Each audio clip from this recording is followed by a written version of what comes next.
May buntag mga kaigsunan. May buntag kanatong tanan nga kaaway ni Satanas. No? Ani anaw sa bako sa inyong atubangan.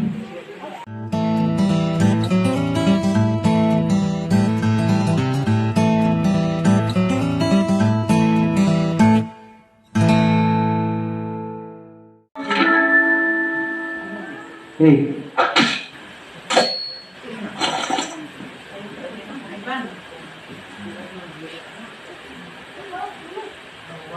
Hey.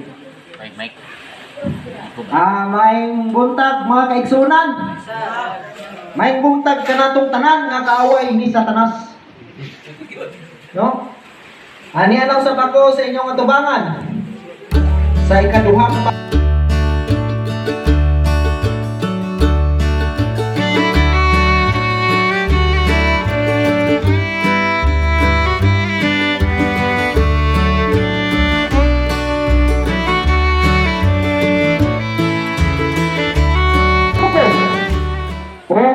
naghimog balong-balong ang mga sundalo ni Antioco, mga igsoon. So ipasidan nila ang mga tao. Napakamoy panahon sa pagsimba sa Diyos sa hari aron kamo mabuhi. Apan unsay ingon sa mga Hudiyo nga naa sa langop nga nagtabod sa hanggang ipapahulay. Mas palabihon nga mo nga mamatay kay musimba ana inyong Diyos nga wala gayud di kadungog. May mga dulunggan di kadungog apan may mga mata dili kakita. Mas palabihon nga mo mamatay nga magmalipayon sa Ginoo, sa tubangan sa Ginoo. Mga igsoon, ang isa ka libo kabuo mga Hudiyo nga tuwa sa langit kipaligtas sa mga sundalo nga walay kukaluoy gipamutlag liog mga igsoon. Dautan kaayo si Hari nga Antioco sa bihaga ni nga kini si naay usa ka tiguang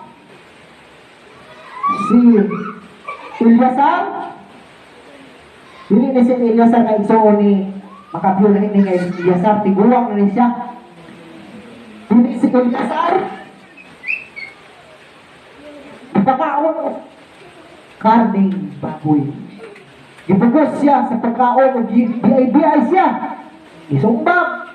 Murag si Jesus ba? Isumbag ang di-anak mo pa ipalo. Dahil giluan. Siya giluan o ipalo o gibugos o pagpakaon o karning baboy mga igsoon. Apan unsay ingon sa mga kauban? Eliasar, kuha na lang, ani na lang. Magluto bigla yung karne, kuha na lang aron dili ka mamatay. Apan unsay ingon ni Eliasar, mas palabihon akong mamatay kaysa mamakak sa Dios nagpakaaron ingnon nga bukaon ni anak. O sa dihang mga igsoon, si Eliasar wala bukaon o siya gipatay mga kaigsoon. Namatay siya sa pagtungo sa Diyos tungod sa iyang pag-alagad sa Diyos. Walay kong kahadlok nga mamatay. Tinuod ka na mga igsoon, tungod kay kita mamatay, ado na may pagkabanhaw mga igsoon. No? O sa dihang isa ka pamilya, pito ka pamilya, pito ka po anak niya, o walo ni sila dansin kaban sa inahan, pito ka ba niyang anak. Ginutos sila mga igsoon, gipugos o pagpakaon o karning baboy mga igsoon. Sa laing kagat sa laing hagayon ang una mabata sa mga igsoon Una sa kalimutan kong lalaki mo wala kamoy makuha ka na ko. Kaya pagbihan na mo nga mamatay. Kay talinda na mo ang mga batasan sa mong mga katigulangan. Mga igso. O kini nakapagsuko pag-ayo sa hari. Bisan nagsulo siya nga inipon. Nagsulo siya nga inipon ang mga tawa, mga igso. O sa dihang ang unang bata. Unang bataon. Gibalitan kini ang ulo. O iputlag liyog mga kamot.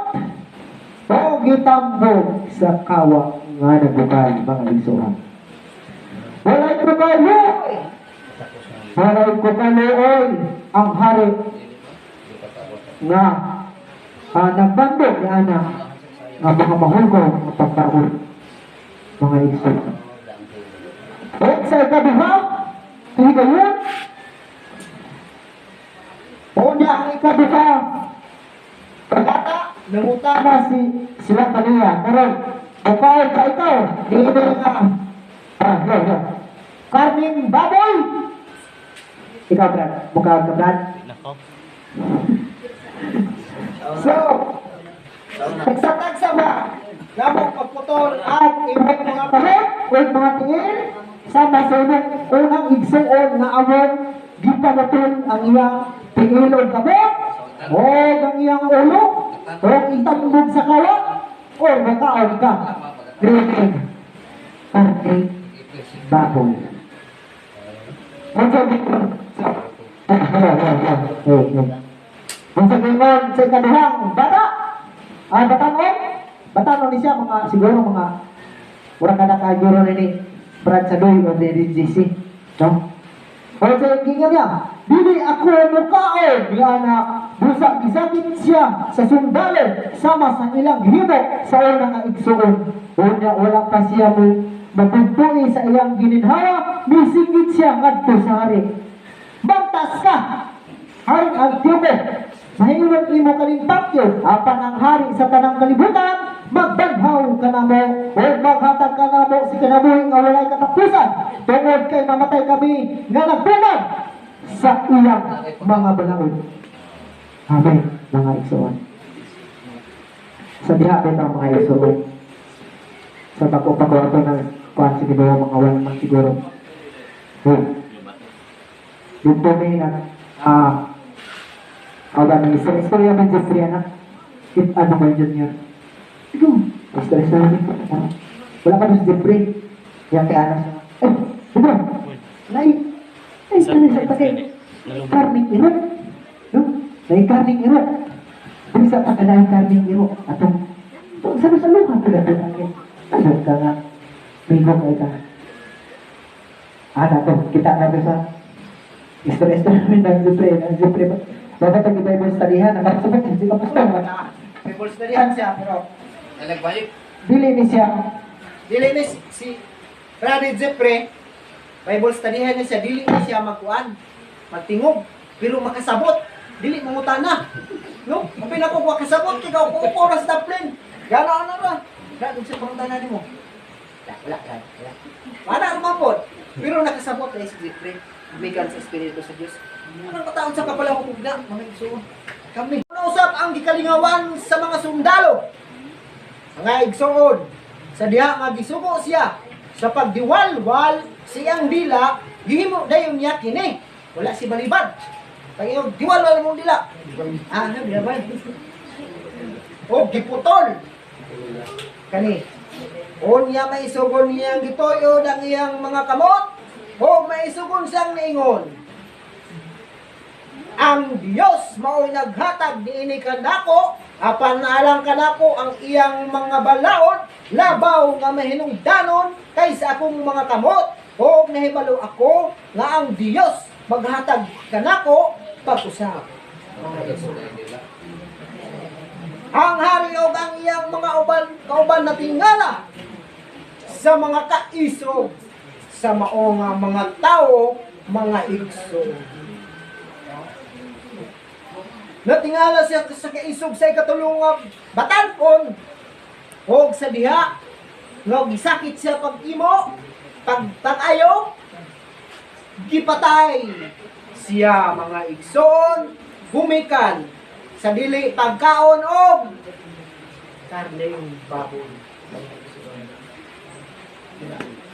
O sa ikaupat, human siyang mamatay, ang ikaupat na usab nga igsoon ang ilang gipaantos sa mampintas nga paagi. At manang yang katapusang mga pulong mao kini, mga igsoon. Palabihon kung mamatay diha sa inyong mga kamot, tungod kay pasaligan kami nga ang Dios, magabanhaw kanamo apan walay pagkabanhaw, alang kanimo Haring Antioco, mga igsoon. No? Sa dihang hapit na sila patyon, tulisuko nila ang hari o sa ilang mga pisultihan, himo nila unta kini aron ang hari maghinulsol sa iyang mga kasalanan nga nahimo sa mga nagkalain-laing mga nasod, mga igsoon. Human ini ang ikalima mga kaigsunan nga batanon, gikuha sa mga sundalo ang ikalima nga batanon o gisakit usab nila. Apan mitutok lamang siya sa hari o miingon. Aduna kay gahom sa magbuhat sa bisan unsa nga imong gusto kanamo, bisan tuod kung ikaw may kamatayon usab, apan ayaw paghuna-huna nga gipasagdan sa Dios kami nga iyang katawhan. Paabot lamang ang Dios mo gamit sa iyang dakong gahom aron pagsakit o sa imong mga kaliwatan, mga igsoon. No? Kining mga tawhan na mga igsoon, takos nga may alagad sa Diyos. Tungod sa ilang pag-alagad sa Diyos, nangamatay sila.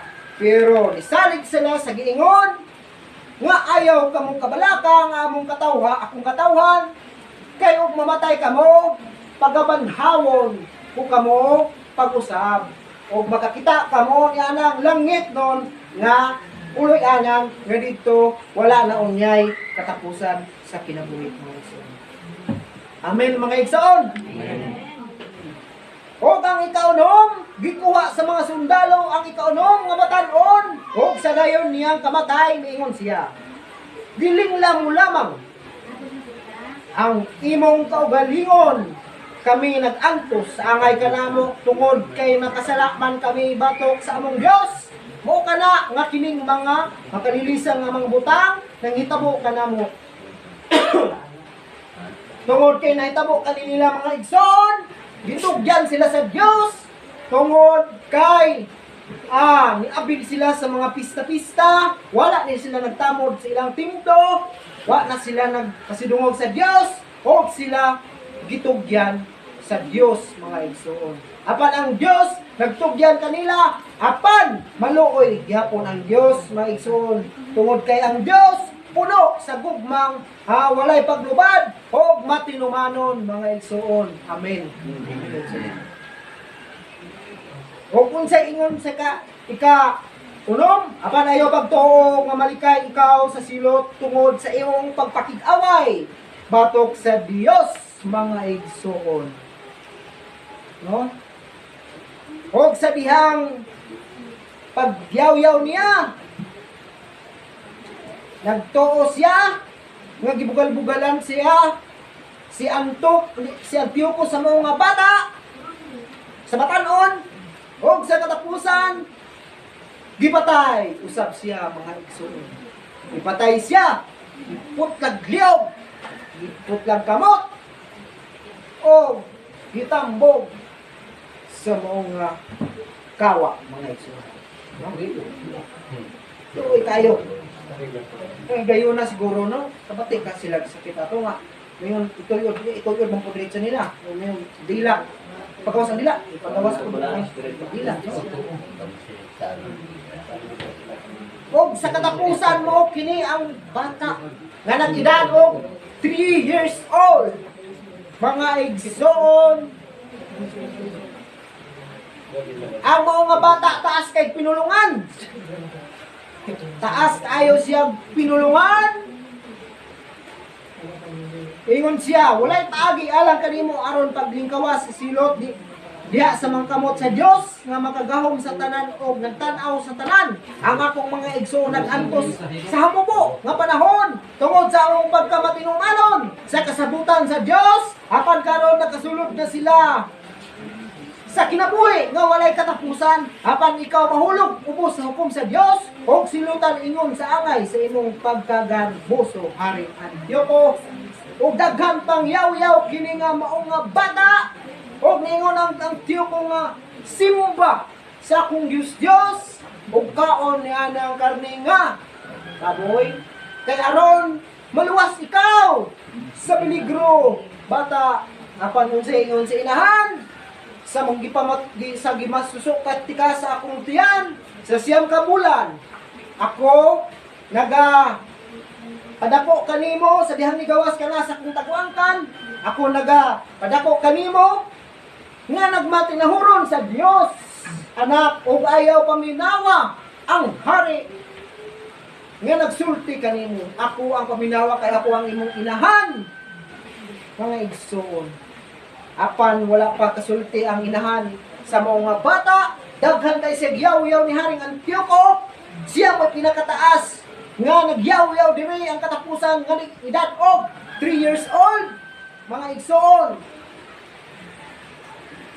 apan si Haring Antioco hilabihan kasuko sa gimasusok kat tika sa akong tiyan sa siyam ka bulan ako naga padako kanimo sa dihang nigawas ka na sa akong taguangkan ako naga padako kanimo nga nagmatinahuron sa Dios anak ug ayaw paminawa ang hari nga nagsulti kanimo ako ang paminawa kay ako ang imong inahan mga igsoon apan wala pa kasulti ang inahan sa mga bata daghan kay siya yaw-yaw ni Haring Antioco siya pa pinakataas nga nagyaw-yaw diri ang katapusan nga edad og 3 years old mga igsoon apan si Haring Antioco hilabihan kasuko mga igsoon nasuko si Haring Antioco ug gipatay niya ang bata iyang gitagod-tagod ang mga bata tungod sa dili pagsimba og Dios o paghalad silang Dios o pagkaon sa karne nga baboy no? Luoy kayo mga kaadin ilang nga kusdo ng baboy base ng mga kuan ko sila hilabot kanila pero naman na sa Bible no? So yadtong higayunag isakit pag-ayo ang mga Hudiyo mga igsoon. Take note mga igsoon. Ug naa mo sa pagtulungan sa Dios, di ta mahadlok. Kay ang Dios magpauban ka nato panalipdan kita niya. Kabay na nila ni Judas, wa naman tay oras. No? Gibuntog nila ni Judas ang hilabihan ka mga sundalo, gitabangan sila sa Dios, sa wala pa sila mo, udas-das nagampo sila, o ang Dios maguna kanila, nagsakay kabayo, mga anghel, o ang mga anghel, nipalupal, o mga injan, sa mga ilang mga kaaway, mga injan, o, sa wala pa ganun sila mag-ampo, ang nagkabayo, maputi, niuna na nila kanila, aron pagsangka niya ng mga sundalo. Kapag ako'y last nga saysay mga igsoon, sa diyang si Haring Antioco, nagkahinay-hinay na pagkapildi, tungod na parot siya, tungod na niyang mga kasundaluhan, ihurot o pamatay nilang Judas. Apan si Haring Antioco mapasigarbuhon, gayon, nga maadto sa Jerusalem, o nag-ingon siya nga, himon ko blugbanan ang mga nga Jerusalem sa mga tanang Hudiyo, mga igsoon. O sa dihang nagsakay, si Haring Antioco, siyang karwahe, agi siyang garbo mga igsoon. Kalit niya nitungha ang kasakit sa iyang tiyan nga gibate. Nga wala pa niya makatagamtami. Sukad sa iyang pagkatao mga igsoon. Nahulog siya sa karwahe. Nagpuno siya mga sa si Haring Antioco giulod. Mga igsoon, baho kayo si Haring Antioco giulod. Gisulutan siya sa Dios tungod sa iyang kadautan, mga igsoon. Gisulutan siya sa Dios o ang iyang mga sundalo gipangulod, mga igsoon. No? Take note, mga igsoon. Basta naata sa pagtulunan, kita magdasig.